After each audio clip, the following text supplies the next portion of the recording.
You think you are paranoid. You think the sudden silence from your manager is just business. You think the sudden written warnings about your tone are constructive feedback.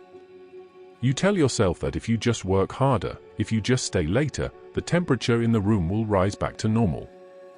You are wrong. You are currently legally dead. You just haven't stopped moving yet. You are being managed out. To understand what is happening to you, you must stop looking at your job description and start looking at the mechanics of power. In the corporate ecosystem, truth is irrelevant. Narrative is everything. And right now, the narrative being written about you is that you are incompetent, difficult, or obsolete. The meeting invites have dropped off your calendar. The casual conversations stop when you walk into the break room. You are being isolated. This is not accidental. It is a siege. In the Warring States period of China, the philosopher Han Fei developed a system called legalism. It wasn't about justice. It was about order. He taught that when a system fails, the ruler must punish someone to maintain the illusion of control. He called this the two handles, chastisement and commendation. To a manager who is failing, or a company that is bleeding revenue, you are not a human being. You are an asset that has become a liability. You are the necessary sacrifice. Han Fei taught that a ruler should never reveal his true desires, so that his ministers cannot carve their behavior to fit. Your manager is doing the same. They are being vague on purpose. They want you to guess. They want you to slip. If you are watching this, you have been selected as the offering. Most people, when they realize this, panic. It is a biological response. The tiger is in the room. Your heart rate rises. You start frantically typing. You reply to emails instantly. You try to fix the relationship. You try to appeal to their humanity. This is like trying to hug a crushing machine. The machine does not have humanity. The machine has metrics. The machine has a legal department. And the machine has a process designed to extract your labor while preparing your autopsy. When you work harder in a rigged system, you are merely digging your own grave faster. You are giving them more energy to use against you. You are validating their power trip. Stop. Breathe. Look at the board. We're going to switch roles. You are no longer the victim. You are now the strategist. The victim tries to save their job. The strategist tries to secure their severance. These are two very different goals. To save your job requires your manager's approval. To secure your severance requires your manager's fear. We must understand the fuel of this machine. The machine runs on paper. The machine runs on documentation. The reason you are being put on a performance improvement plan, a PIP, is not to improve your performance. It is to create a paper trail that proves you were given a chance and failed. It is a legal shield for the company.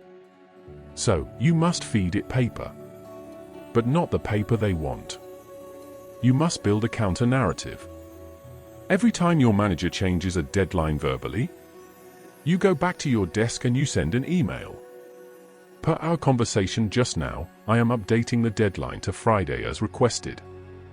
Every time they deny you resources, you document it. I am proceeding with the project, but as noted, I do not have access to the software required to complete this to the standard protocol.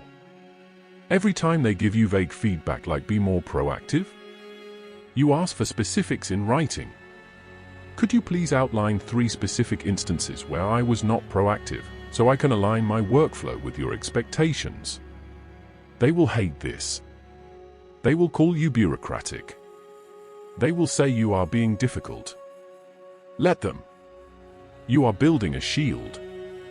A paper shield is the only thing that stops a paper sword. Most managers are lazy. They want you to quit so they don't have to do the paperwork of firing you. They want to make your life so miserable that you resign, saving them the cost of unemployment insurance and a severance package. Do not give them that gift. This brings us to the concept of shu. Technique. Han Fei wrote that the enlightened ruler, or in this case, the enlightened survivor, does not fight the power directly. You do not scream. You do not cry in the meeting. You let the power trip over its own rules. When they overload you with work, you do not refuse. You use their own logic against them. You send an email, I have been assigned tasks A, B, and C. Given the current hours in the week, I can complete A and B, but C will slip. Please confirm in writing which of these is the priority. You have just placed the ball back in their court. If they say do it all, and you fail, you have a written record that you warned them of the failure. If they choose, they are forced to manage. When you clarify their bad orders in writing, you strip them of their deniability. You force them to look at the absurdity of their demands. You become dangerous. And in the corporate world, dangerous things are left alone. Or, more accurately, dangerous things are paid to go away. This is the psychological pivot. You are no longer afraid of being fired. You are waiting for it. You are curating the perfect file for HR.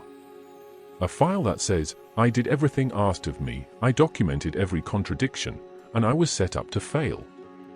When HR sees a stack of paper that proves the manager was incompetent, biased, or unclear, the calculation changes. Firing you becomes high risk.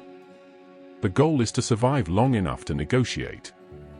You want them to come to you and say, this isn't working out. And when they do, you will not look shocked. You will look at them with the flat, calm eyes of a predator who has been watching the prey. You will say, I agree. The environment here has made it impossible for me to succeed despite my documented efforts. Let's discuss the separation package. The silence that follows that sentence is where you win. They expect tears. They get a business transaction. It is lonely to be the strategist. It requires you to come to work every day wearing a mask. You must smile while they sharpen the knife. You must nod while they lie to your face. But remember the tiger and the goat. The goat dies because it bleats. It runs in circles. It exhausts itself. The tiger respects only what can hurt it. Do not be the chicken. Be the bone that chokes the tiger. Your career is not this one job. This is just a season. A season of winter. And like winter, it is cold, and it is harsh, but it serves a purpose.